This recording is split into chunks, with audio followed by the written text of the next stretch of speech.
안녕하세요. 4년의 결혼 생활을 마치고 다시 혼자가 된 30대 여성입니다. 이따금씩 다른 사람들은 어떻게 사나 궁금해서 사연을 들으러 찾아오곤 했었는데 제가 이렇게 제 이야기를 하게 될 줄은 몰랐네요. 사실 이미 이혼도 했겠다. 어찌 보면 다 끝난 일인데 굳이 들추는 게 의미가 있을까 하고 스스로에게 몇 번이나 물어봤어요. 그런데 솔직히 아직 분이 안 풀려서 말이죠. 전 남편이고 시댁 식구들이고 아는 사람들이 이 이야기 좀 듣고 눈치도 채고 그래서 욕 좀 해줬으면 싶기도 하고. 좀 유치한가요? 남편하고는 제 나이 31살에 소개팅으로 만났어요. 그런데 이렇게 말하면 어떻게 들릴지 모르겠지만 사실 저는 결혼에는 원래 그다지 뜻이 없었거든요.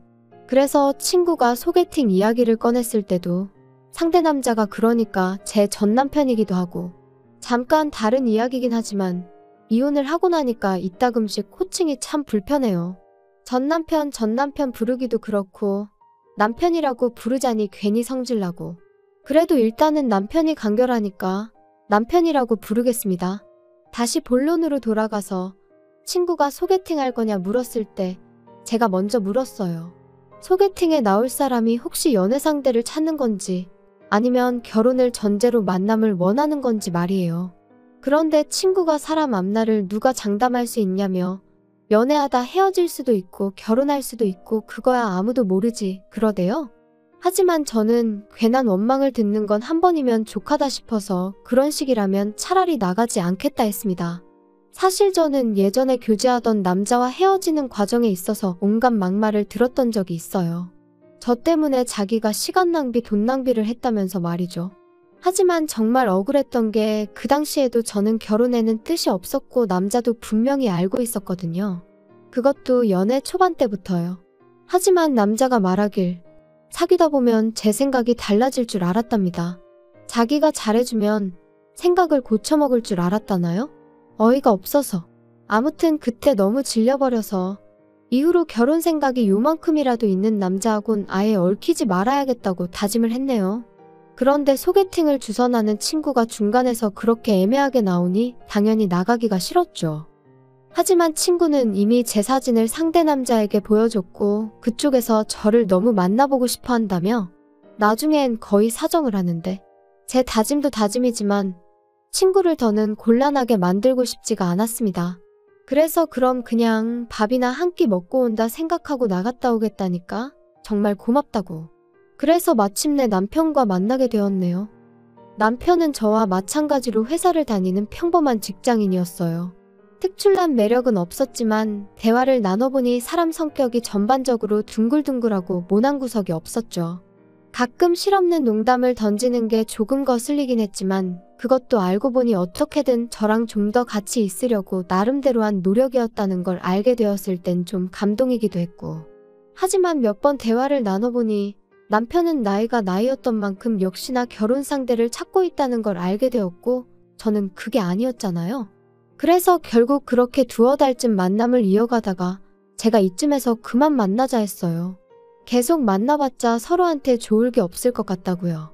그런데 남편이 저한테 도대체 왜 결혼의 뜻이 없냐는 거예요. 그래서 저도 솔직하게 털어놓았어요. 평범한 가정에서 사랑을 많이 받고 자랐지만 어째서인지 나는 좋은 부모가 될 자신은 없다. 그래서 아이 생각이 없다. 그리고 아이를 키울 것도 아닌데 굳이 결혼을 해야 하나 싶다. 뭐 대충 이렇게 얘기했던 것 같아요. 그런데 한참을 듣고 있던 남편이 자기도 솔직히 말하겠다더니 자기는 아이를 못 갖는답니다. 20대 때 사고를 당해서 아이를 가질 수 없게 되었다고요. 그러면서 그러니까 오히려 잘 되지 않았냐고. 우리 둘 다 서로만 바라보고 살면 된다 하는데 솔직히 친정에서는 제가 하루빨리 좋은 사람을 만나 시집을 가기를 바라셨어요. 짐작컨대 저희 부모님도 일단 어떻게든 제가 시집부터 가면 가서 살다 보면 마음이 바뀌지 않겠나 싶으셨던 거겠죠. 그리고 자식된 도리로서 죄송스러웠던 것도 사실이에요. 그러니 이런저런 상황을 고려해봤을 때 남편하고 결혼해도 괜찮겠다 싶대요. 친정부모님껜 죄송하지만 남편의 불임 문제는 나중에 천천히 말씀드릴 생각이었고요. 결혼 생각이 없었던 저였지만 막상 결혼을 하겠다고 마음을 먹으니 그래도 아예 아무것도 안 따질 수는 없더라고요. 특히나 일찍이 시집간 사촌언니가 1년 만에 10kg 가까이 살이 빠질 만큼 시집살이로 마음고생하는 걸 듣고 봤던지라 나름대로 시댁에 대해서 최소한의 기준은 둘 수밖에 없었죠. 그리고 처음에 인사를 드리러 갔던 날 저더러 고맙다며 눈물을 흘리시는 걸 보고는 막연히 마음이 여리신 분들이구나. 그러니 좋은 분들일 거라고 생각하게 됐던 것 같아요. 물론 지금은 섣불리 판단했던 제 자신이 한심할 뿐이지만 아무튼 그리고 경제적인 부분은 저희 친정이랑 비슷했어요. 그래서 한동안은 여러 가지로 좋은 시댁을 만났다고 생각했습니다. 남편보다 3살 많은 형, 그러니까 아주버님이 이혼을 하기 전까지는요. 저희 부부가 결혼한 지 1년쯤 되었을 때 아주버님과 형님이 이혼을 하셨어요.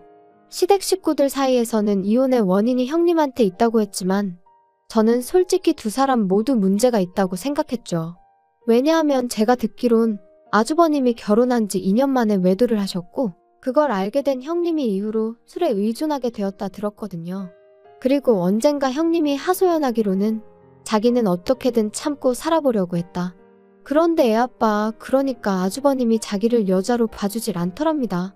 게다가 형님이 참고 살려는 이유는 시조카들 때문이었다는데 아주버님은 형님이 어디 가서 무슨 재주로 벌어먹고 살겠냐고, 그러니 막말로 지가 안 참으면 어쩔 거냔 식으로 걸핏하면 형님을 무시했나 봐요. 아무튼 부부 사이의 일은 결국 부부만 아는 일이라지만 결국 형님의 알코올 중독이 심해져서 아주버님이 양육권을 갖게 되고 그렇게 이혼을 하게 되었습니다. 그래도 초반에는 큰 문제는 없었어요. 아주버님이 시조카들을 데리고 시부모님과 함께 살기 시작했거든요. 그래서 평소에는 시부모님이 시조카들 양육을 도와주셨고 일 없는 주말에는 아주버님이 도맡아서 한다 들었죠. 그리고 저는 저대로 남들이 보통 조카들한테 하듯이 이따금씩 맛있는 거 사주고 어린이날이나 생일이면 선물 하나씩 사주는 정도만 했어요. 그런데 아주버님이 이혼한 지 한 2년쯤 되었을 무렵 만나는 여자분이 생기면서 그때부터 시조카들한테 좀 소홀해졌나 봐요. 그리고 그 부담이 저에게 올 줄은 꿈에도 몰랐네요. 결혼하고 제가 어머님한테 그래도 감사했던 건 그다지 먼 거리가 아니었음에도 불구하고 필요 이상으로 저를 부르신 적이 없으셨다는 거예요. 그런데 아주버님이 데이트를 시작하면서 주말에도 어머님이 시조카들을 보게 되는 상황이 잦아지셨고 어머님도 연세가 있으셨으니 시조카들, 그것도 5살, 7살 남자아이들을 혼자 보시는 게 쉽지는 않으셨을 테지요. 하지만 그래도 그렇지. 언젠가부터 하루가 멀다 하고 저를 부르기 시작하셨습니다. 퇴근했니? 뭐하니? 애들이 작은엄마 보고 싶다고 난리네. 그리고 저도 처음에는 그래. 어머님 말동무도 해드릴 겸 좀 도와드리고 오자고 좋은 마음으로 시댁에 들리곤 했었거든요. 거짓말이 아니라 평일에 한두 번, 주말에 한 번, 그렇게 한 3달 가까이를요. 그런데 저도 사람이다 보니 결국 지치더라고요. 특히나 하도 저녁만이라도 먹고 가라셔서 가면 아주버님이 귀가할 때까지 저를 못 가게 하셨는데 창살 없는 감옥이 바로 이런 건가 싶었죠. 그뿐만이 아니었습니다. 시조카들한테는 계속해서 작은엄마가 와서 너무 좋지? 작은엄마랑 같이 하니까 너무 좋지? 작은엄마랑 다음엔 어디 가자고 할까? 이게 겪어보지 않은 사람은 이해가 안 될 수도 있는데 정말이지 너무 부담스럽고 나중엔 그냥 뭐라고 표현을 할 수가 없어요. 말 그대로 정말 미치겠더라고요. 심지어 한 번은 새벽 2시인가? 큰애가 아프다면서 일을 어쩌면 좋으냐고 저한테 전화를 하셨습니다. 남편도 아니고 저한테 말이죠. 그래서 제가 아주버님은 어디 계시냐니까 아주버님은 애인이랑 캠핑 갔다고. 너무 열받아서 그 전화 그대로 남편한테 넘겼어요. 그랬더니 나중에 어머님이 말씀하시길 큰애가 그러더랍니다. 작은엄마랑 병원에 같이 가면 나을 것 같았다고요. 물론 저는 지금도 큰애가 그런 말을 했을 거라고는 믿지 않지만요. 아무튼 이러한 일들이 반복되고 저는 도무지 참을 수가 없었습니다. 그래서 남편에게 어머님한테든 아주버님한테든 확실히 이야기를 좀 해줘. 왜 자꾸 나한테 뭘 기대하시는지 모르겠네. 좀 이해 좀 해줘라. 어머니 입장에선 며느리라고 너 하나니까 그렇지. 그리고 솔직히 한 가족인데 서로 좀 도와가며 지내야지. 어떻게 딱 선을 그냐? 게다가 생각을 좀 해봐. 형이 일단 그 여자랑 빨리 결혼을 해야 너도 우리 어머니도 자유의 몸이 되는 거야.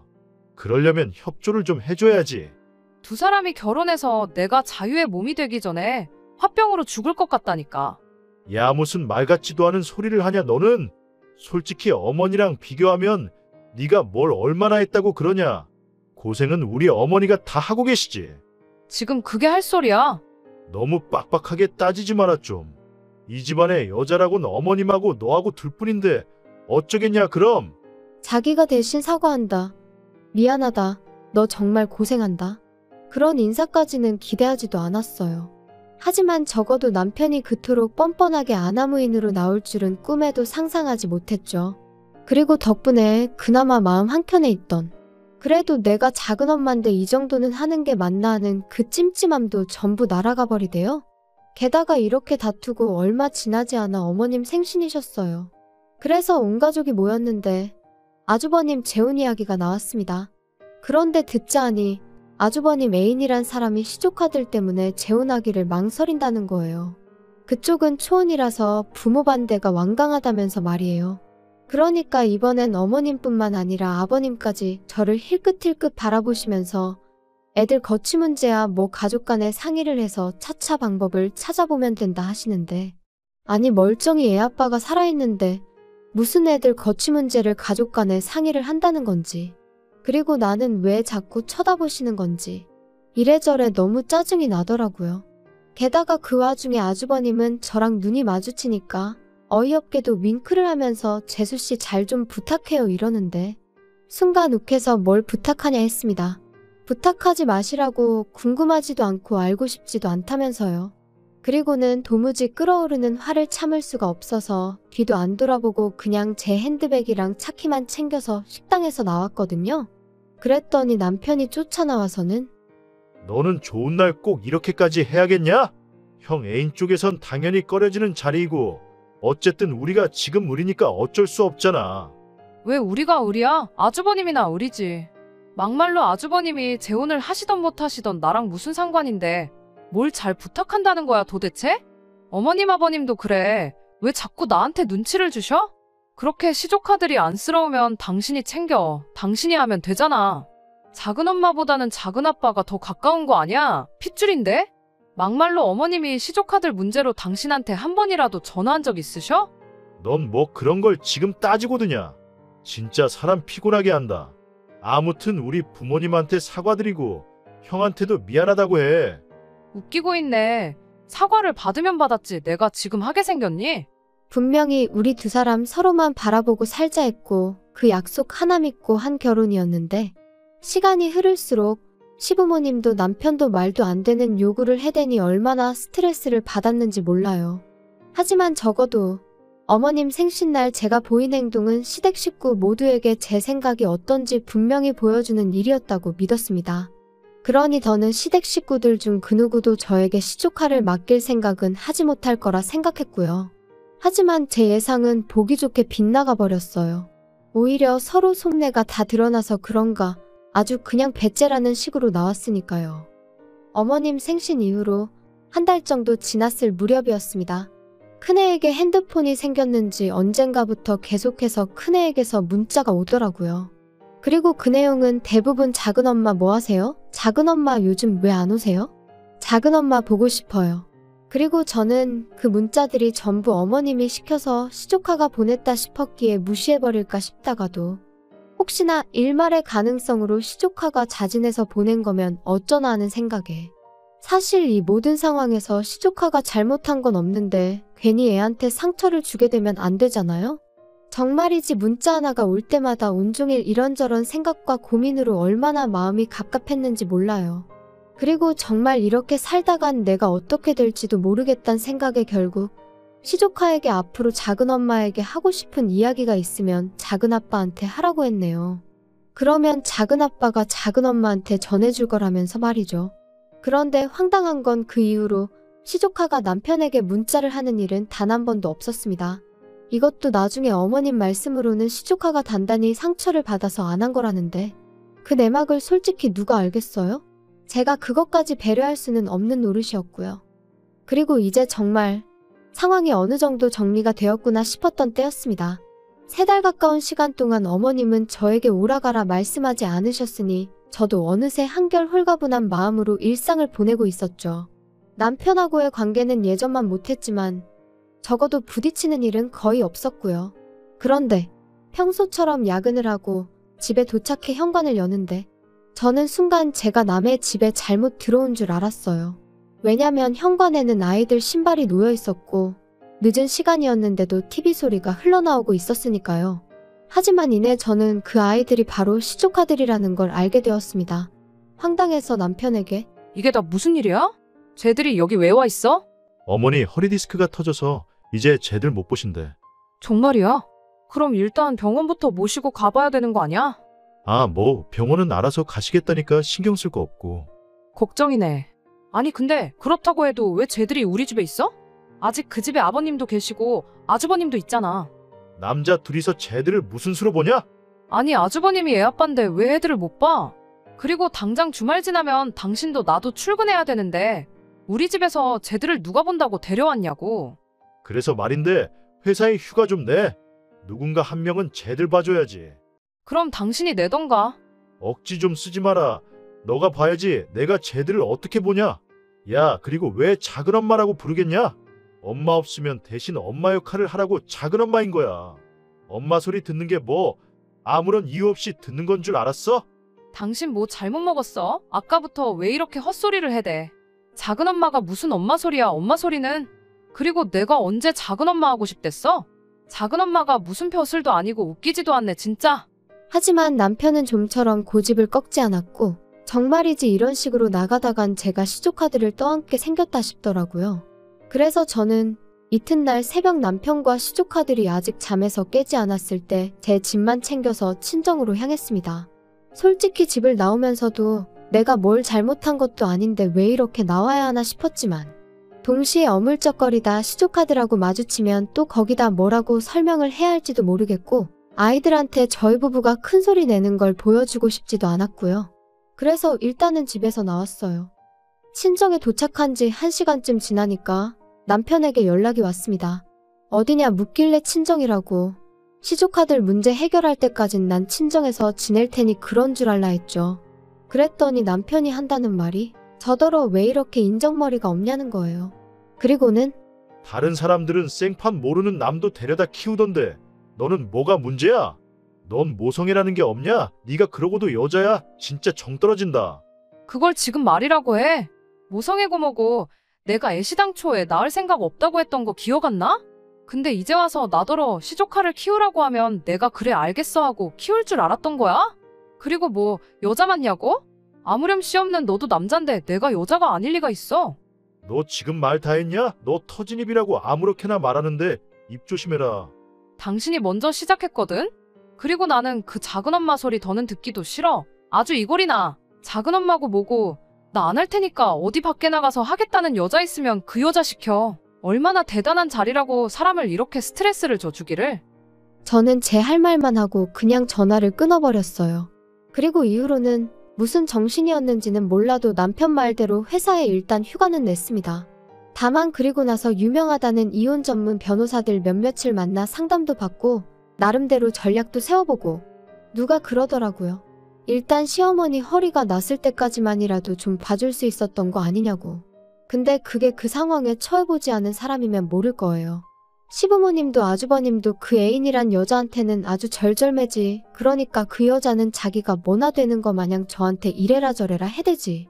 그런데 정작 애들은 그 여자는 자기들 아빠를 뺏어간 여자라고 생각해서 따를 생각이 없고 말끝마다 작은엄마 작은엄마.